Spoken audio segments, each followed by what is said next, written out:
ஓம் சாந்தி. 3-2-2025 காலை முரளி பாப்தாதா மதுபன். சாராம்சம். இனிய குழந்தைகளே, ஆத்மா என்ற தீபத்தினுள் ஞானம் யோகம் எனும் எண்ணெயை ஊற்றுங்கள். அதனால் ஒளி ஏற்றப்பட்டிருக்கும். ஞானத்துக்கும் யோகத்துக்கும் இடையிலுள்ள வித்தியாசத்தை மிக தெளிவாக புரிந்து கொள்ளுங்கள். கேள்வி: தந்தை தனது கடமையை தூண்டுதல் மூலம் செய்ய முடியாது. அவர் தனிப்பட்ட முறையில் இங்கு வர வேண்டும். இது ஏன்? பதில்: மனிதர்களின் புத்தி முற்றிலும் தமோபிரதான் ஆகியுள்ளதால் ஆகும். தமோபிரதான் புத்தியினால் தூண்டுதல்களை பற்றிக்கொள்ள முடியாது. தந்தை வந்ததனாலேயே அவர்கள் பாடுகின்றார்கள், உங்களின் ஆகாய சிம்மாசனத்தை விட்டு விடுங்கள். பாடல்: உங்கள் ஆகாய சிம்மாசனத்தை விட்டு விடுங்கள். ஓம் சாந்தி. பக்தர்கள் இந்த பாடலை இயற்றியுள்ளார்கள். இதனுடைய அர்த்தம் மிக அழகானது. உங்களின் ஆகாய சிம்மாசனத்தை விட்டு கீழே வாருங்கள் என அது கூறுகின்றது.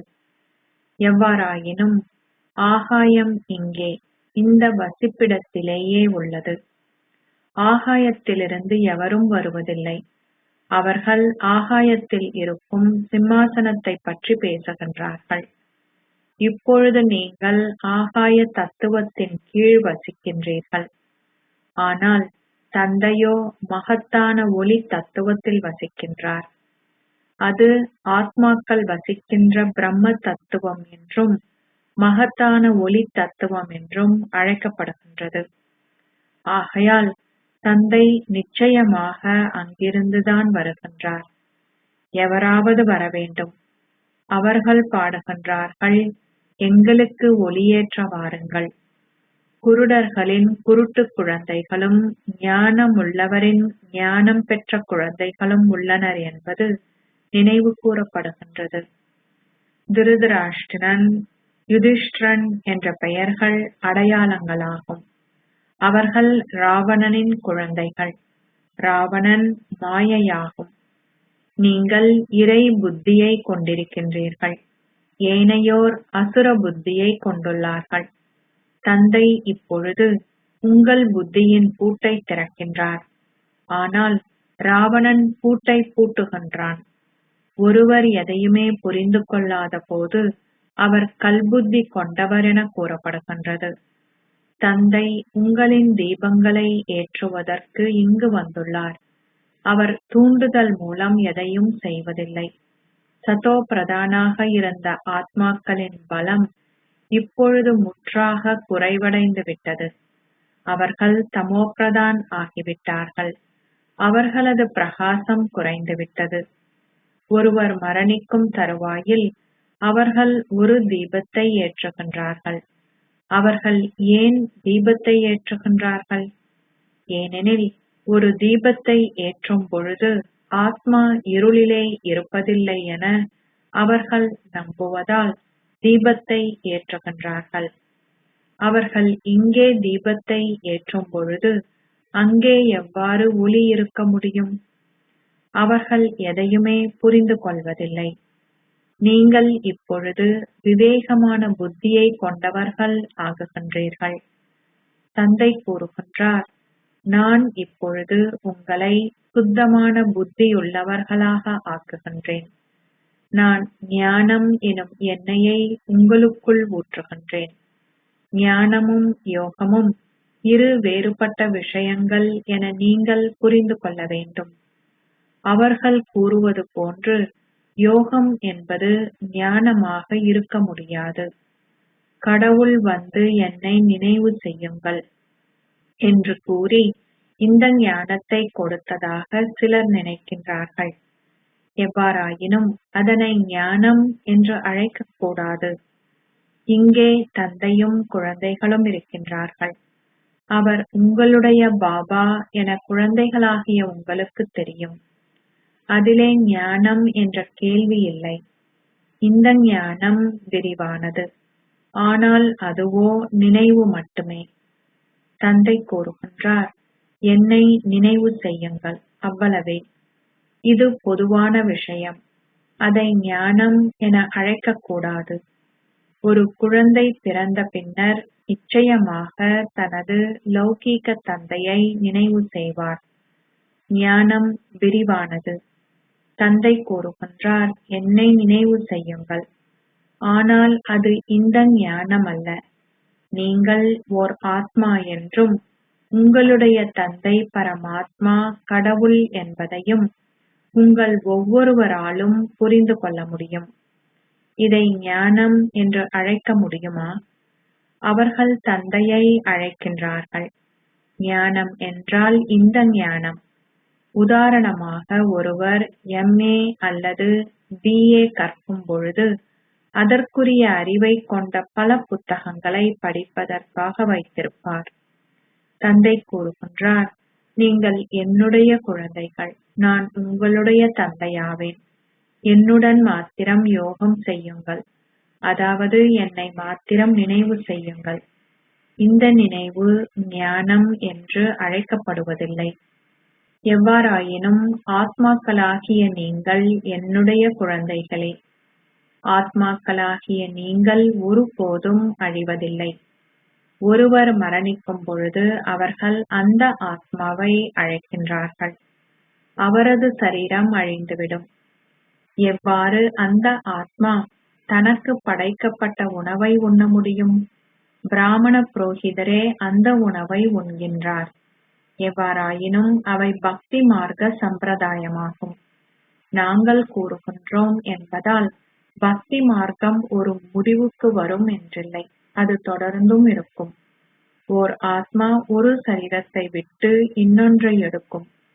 ஞானத்துக்கும் யோகத்துக்கும் இடையிலுள்ள வித்தியாசம் குழந்தைகளாகிய உங்களின் புத்தியில் தெளிவாக இருக்க வேண்டும். என்னை நினைவு செய்யுங்கள் என்று தந்தை கூறுகின்ற பொழுது அது ஞானம் அல்ல. அது தந்தையின் வழிகாட்டலாகும். இது யோகம் என்று அழைக்கப்படுகின்றது. எவ்வாறு உலக சக்கரம் சுழல்கின்றது என தெரிந்து கொள்வதே ஞானமாகும். அது ஞானம் என்று அழைக்கப்படுகின்றது. யோகம் என்றால் நினைவு ஆகும். தந்தையை நினைவு செய்வது குழந்தைகளின் கடமையாகும். அவர் பௌதீக தந்தை, ஆனால் இவரோ பரலோக தந்தையாவார். தந்தை கூறுகின்றார், என்னை நினைவு செய்யுங்கள். ஆகையினால் ஞானம் நினைவிலிருந்து வேறுபட்டது. குழந்தைகளுக்கு அவர்களது தந்தையை நினைவு செய்யுமாறு கூற வேண்டுமா?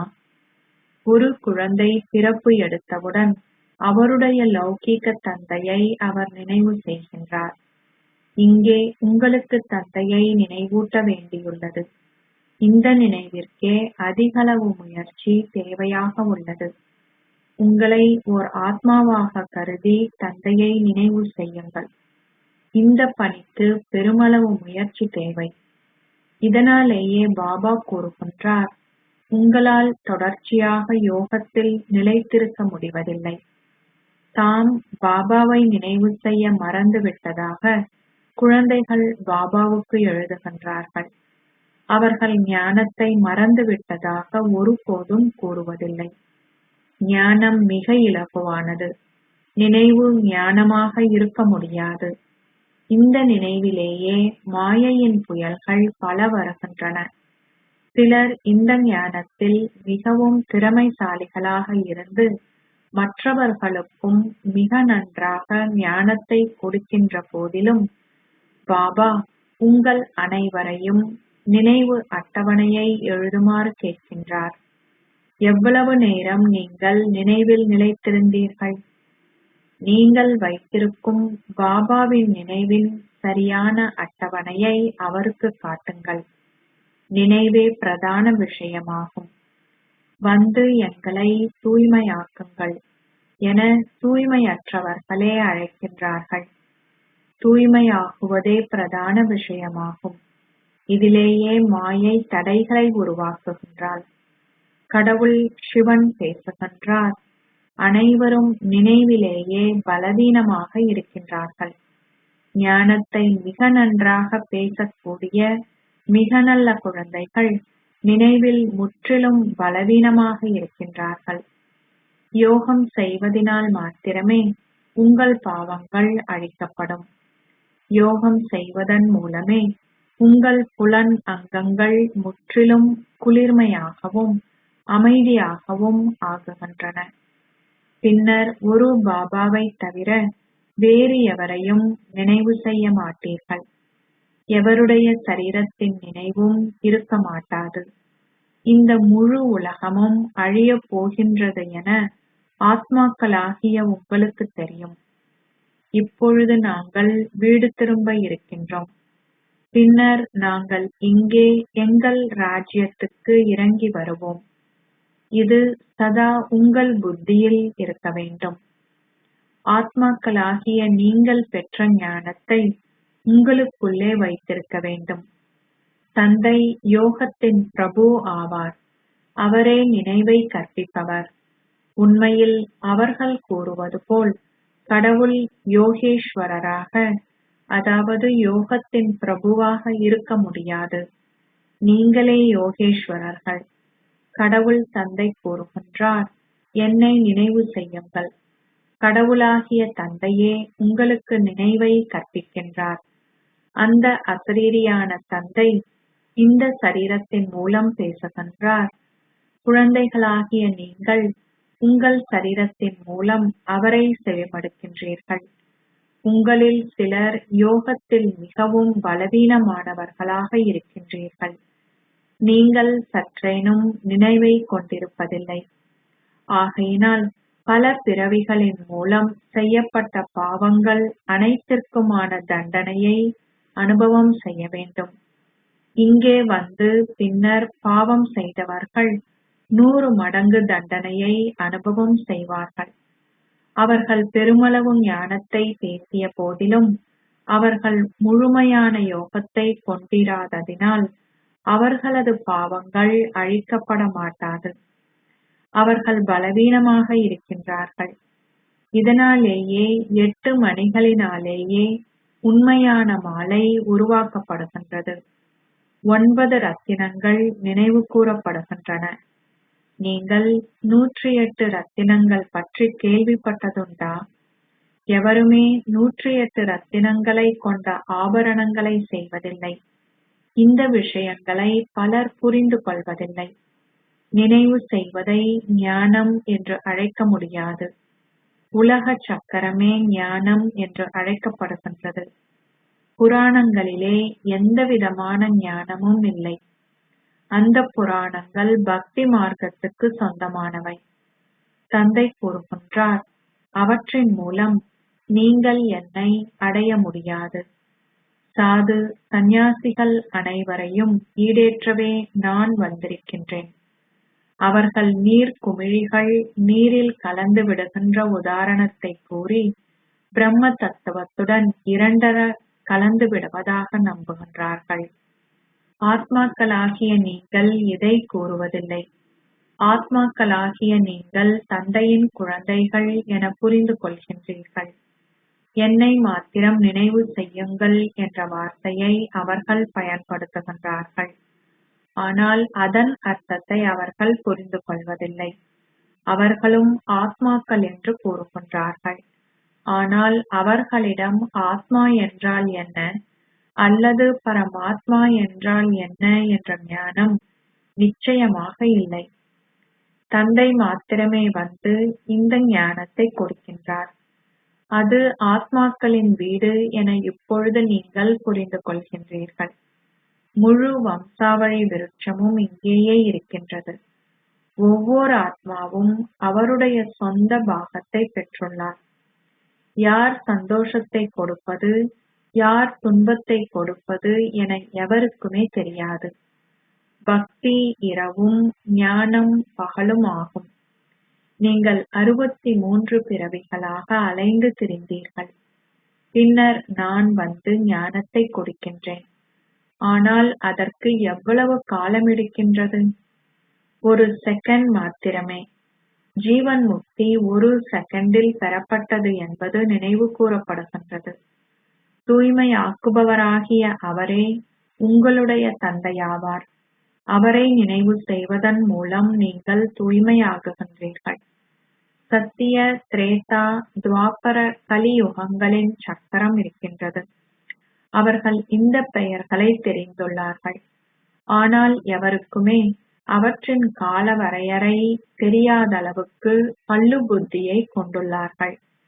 இப்பொழுது கலியுகத்தின் கார் இருள் என அவர்கள் புரிந்துள்ளார்கள். எவ்வாறாயினும் அவர்கள் கூறுவது போல கலியுகம் நீண்ட காலம் நீடித்தால் கார் இருள் மேலும் இருக்கும். இதனாலேயே விநாசம் இடம்பெற்ற பொழுது அனைவரும் கும்பகர்ண உறக்கத்தில் இருந்ததாக நினைவு கூறப்படுகின்றது. அவர்கள் சிறிதளவு ஞானத்தை செவிமடுத்தாலுமே அவர்களால் பிரஜைகளில் ஒருவராக வர முடியும். லக்ஷ்மி நாராயணனுக்கும் பிரஜைகளுக்கும் இடையில் பெருமளவு வேறுபாடு இருக்கின்றது. கற்பிக்கின்றவர் ஒருவரே இருக்கின்றார். ஒவ்வொருவரும் அவரது சொந்த பாக்கியத்தை கொண்டுள்ளார்கள். சிலர் புலமை பரிசிலை பெறுகின்றார்கள், சிலர் சித்தி அடைவதில்லை. ராமர் ஏன் அம்பு வில்லு சின்னத்துடன் சித்தரிக்கப்பட்டுள்ளார்? ஏனெனில் அவர் சித்தி அடையவில்லை. இது கீதையை கற்கும் இடமாகும். சிலர் எந்த புள்ளியும் பெற தகுதியற்றவர்கள். ஆத்மாவாகிய நான் ஒரு புள்ளியானவர், தந்தையும் ஓர் புள்ளியாவார்.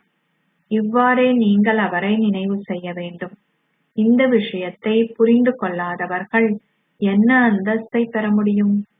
நீங்கள் நினைவில் நிலைத்திருக்காவிடின் பெருமளவு இழப்பு ஏற்படும். நினைவு சக்தி அற்புதங்கள் புரியும். அது உங்கள் புலன் அங்கங்களை முற்றாக அமைதியும் குளிர்மையும் அடைய செய்யும்.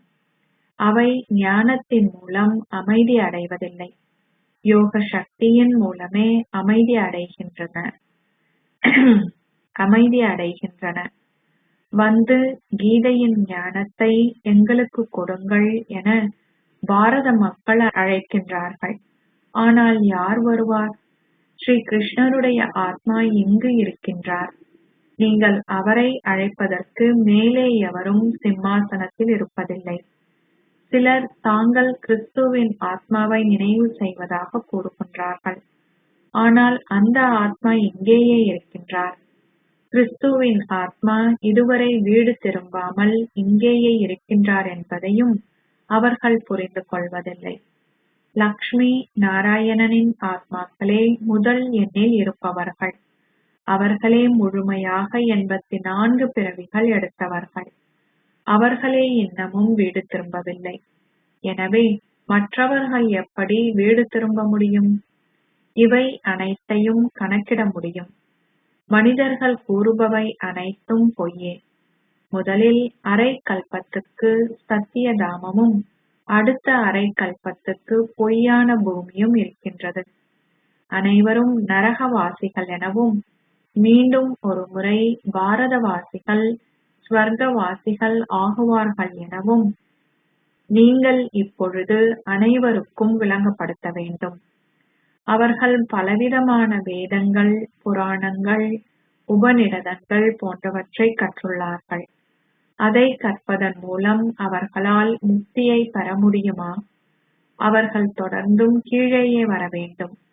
அனைத்துமே சத்தோ ரஜோ தமோ நிலைகளுக்கூடாக நிச்சயமாக செல்ல வேண்டும்.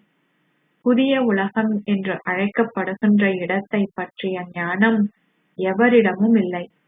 தந்தை இங்கே தனிப்பட்ட முறையில் அமர்ந்திருந்து எப்போது யார் தேவ தர்மத்தை ஸ்தாபித்தார் என விளங்கப்படுத்துகின்றார். பாரத மக்களுக்கு எதுவுமே தெரியாது. நீங்கள் ஞானத்தில் எவ்வளவு சிறந்தவராக இருந்தாலும் பரவாயில்லை. சிலர் யோகத்தில் சித்தி அடைவதில்லை என தந்தை குழந்தைகளாகிய உங்களுக்கு விளங்கப்படுத்துகின்றார். நீங்கள் யோகம் செய்யாதவிடின் உங்களுடைய பாவங்கள் அழிக்கப்பட முடியாது. உங்களால் உயர்ந்த அந்தஸ்தையும் பெற முடியாது. யோகத்திலே போதை அடைந்தவர்களே உயர்ந்த அந்தஸ்தை பெறுவார்கள். அவர்களுடைய புலன் அங்கங்கள் முற்றிலும் குளிர்மையாகிவிடும். அவர்கள் தங்களது சொந்த சரீர உணர்வுகள் உட்பட அனைத்தையும் மறந்து விடுவார்கள். நான் சரீரமற்றவன். இப்பொழுது நான் வீட்டுக்கு திரும்ப வேண்டும். இப்பொழுது நீங்கள் அமர்ந்திருக்கும் பொழுதும் அசைந்து திரியும் பொழுதும் உங்களுடைய சரீரத்தை துறக்க வேண்டும் என்ற உணர்வை கொண்டிருங்கள். நாங்கள் எங்களது பாகத்தை நடித்துவிட்டோம். நாங்கள் இப்பொழுது வீடு திரும்ப வேண்டும். தந்தை கொண்டிருந்த ஞானம் உங்களுக்கு கொடுக்கப்பட்டுள்ளது. அவர் எவரையும் நினைவு செய்ய வேண்டியதில்லை. குழந்தைகளாகிய நீங்களே அவரை நினைவு செய்ய வேண்டும். தந்தை ஞானக் கடல் என அழைக்கப்படுகின்றார். அவர் யோகத்தின் கடல் என அழைக்கப்படுவதில்லை. அவர் தன்னை அறிமுகப்படுத்தி சக்கரத்தின் ஞானத்தையும் உங்களுக்கு கொடுக்கின்றார். நினைவை ஞானம் என்று அழைப்பதில்லை. குழந்தைகள் இயல்பாகவே தமது தந்தையை நினைவு செய்வார்கள். குழந்தைகளாகிய நீங்களும் நினைவை கொண்டிருக்க வேண்டும். இல்லாவிடின் எப்படி உங்களுடைய ஆஸ்தியை பெற்றுக்கொள்ள முடியும்? அவர் உங்களுடைய தந்தை ஆகியதால் நீங்கள் நிச்சயமாக அவரிடமிருந்து உங்களுடைய ஆஸ்தியை பெறுவீர்கள். நீங்கள் எவ்வாறு 84 பிறவிகள் எடுத்தீர்கள் எனவும், எவ்வாறு தமோ பிரதானிலிருந்து சதோ பிரதானாகவும், சதோ பிரதானிலிருந்து தமோ பிரதானாகவும் ஆகினீர்கள் என்ற ஞானத்தை தந்தை விளங்கப்படுத்துகின்றார். நீங்கள் தந்தையின் நினைவை கொண்டிருப்பதன் மூலம் இப்பொழுது சதோபிரதான் ஆக வேண்டும். ஆன்மீக குழந்தைகளாகிய நீங்கள் இங்கே ஆன்மீக தந்தையிடம் வந்துள்ளீர்கள். அவருக்கு ஒரு சரீரத்தின் ஆதாரம் தேவை. அவர் கூறுகின்றார், இவர் தனது ஓய்வு பெறுகின்ற நிலையில் இருக்கின்ற பொழுது நான் இவரது வயதான சரீரத்தில் பிரவேசிக்கின்றேன். முழு உலகும் நன்மை அடைகின்ற இந்த நேரத்தில் தந்தை வருகின்றார். இவரே பாக்ய ரதம் ஆவார். பெருமளவு சேவை இவர் மூலம் இடம் பெறுகின்றது. உங்களது சரீர உணர்வை விடுவதற்கு உங்களுக்கு நினைவு தேவை. இதில் ஞானம் என்ற கேள்வி இல்லை. நீங்கள் நினைவை கூடுதலாக கற்பிக்க வேண்டும். ஞானம் இலகுவானது. சிறு பிள்ளைகளாலும் அதை கொடுக்க முடியும். நினைவில் இருப்பதற்கே முயற்சி எடுக்க வேண்டும். ஒருவருடைய நினைவே இருக்கட்டும். இதுவே கலப்படமற்ற நினைவு என்று அழைக்கப்படுகின்றது. ஒருவருடைய சரீரத்தை நினைவு செய்வது கலப்படமான நினைவாகும். இந்த நினைவை கொண்டிருப்பதன் மூலம் நீங்கள் அனைவரையும் மறந்து சரீரமற்றவர்கள் ஆகுவீர்கள். அச்சா, இனிமையிலும் இனிமையான அன்புக்குரிய, எப்போதோ தொலைந்து இப்போது கண்டுபிடிக்கப்பட்டிருக்கும் குழந்தைகளுக்கு உங்கள் தாய் தந்தையாக இருக்கும் பாப் தாதாவின் அன்பும் நினைவுகளும் காலை வந்தனங்களும். ஆன்மீக தந்தை ஆன்மீக குழந்தைகளுக்கு நமஸ்தே சொல்கிறார்.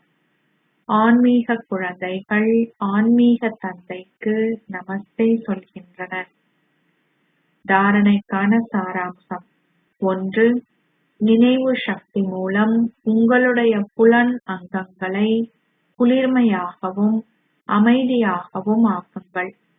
முழுமையாக சித்தி அடைவதற்கு தந்தையை சரியாக நினைவு செய்து தூய்மையாகுங்கள். 2. நீங்கள் அமர்ந்திருக்கும் பொழுதும் அசையும் பொழுதும் இப்பொழுது நீங்கள் உங்களுடைய பழைய சரீரத்தை துறந்து வீட்டுக்கு திரும்ப வேண்டும் என்பது உங்கள் புத்தியிலே இருக்க வேண்டும். தந்தை ஞானம் அனைத்தையும் கொண்டிருப்பது போன்று நீங்களும் மாஸ்டர் ஞான கடலாக ஆக வேண்டும்.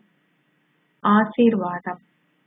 நீங்கள் உங்களின் ஒன்றிணைந்த ரூபத்தின் விழிப்புணர்வை கொண்டிருப்பதன் மூலம் உங்களின் மேன்மையான ஸ்திதி என்ற ஆசனத்தில் நிலையாக அமர்ந்திருப்பதன் மூலம் சதா நிரம்பி இருப்பவர் ஆகுவீர்களாக. சங்கம யுகத்தில் நீங்கள் சிவனும் சக்தியும் என்ற ஒன்றிணைந்த ரூபத்தின் விழிப்புணர்வில் இருந்தால் ஒவ்வொரு அசாத்தியமான செயலும் உங்களுக்கு சாத்தியம் ஆகிவிடும். இதுவே உங்களின் அதிமேன்மையான ரூபமாகும். இந்த ரூபத்தில் ஸ்திரமாக இருப்பதன் மூலம் நீங்கள் சம்பூர்ணம் ஆகுகின்ற ஆசீர்வாதத்தை பெறுவீர்கள். பாப்தாதா சதா குழந்தைகளான உங்கள் எல்லோருக்கும் சந்தோஷத்தை வழங்குகின்ற ஆசனத்தை வழங்குகிறார். சதா இந்த ஆசனத்தில் நிலையாக அமர்ந்திருங்கள். நீங்கள் தொடர்ந்து அதீந்திரிய சுகம் என்ற ஊஞ்சலில் ஆடுவீர்கள். மறக்கின்ற சமஸ்காரத்தை முடித்துவிடுங்கள்.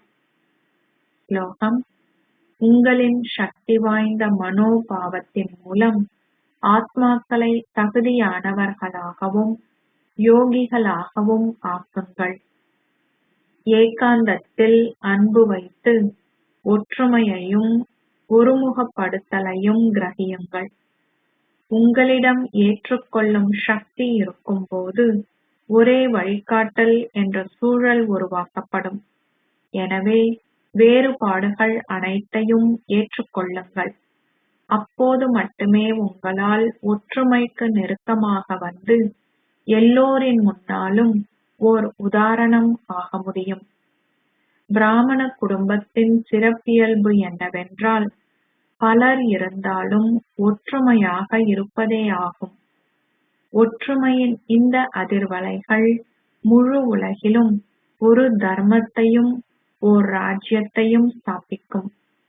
ஆகவே சகல வேறுபாடுகளையும் முடிப்பதில் விசேஷமான கவனம் செலுத்தி ஒற்றுமையை ஏற்படுத்துங்கள். ஓம் சாந்தி.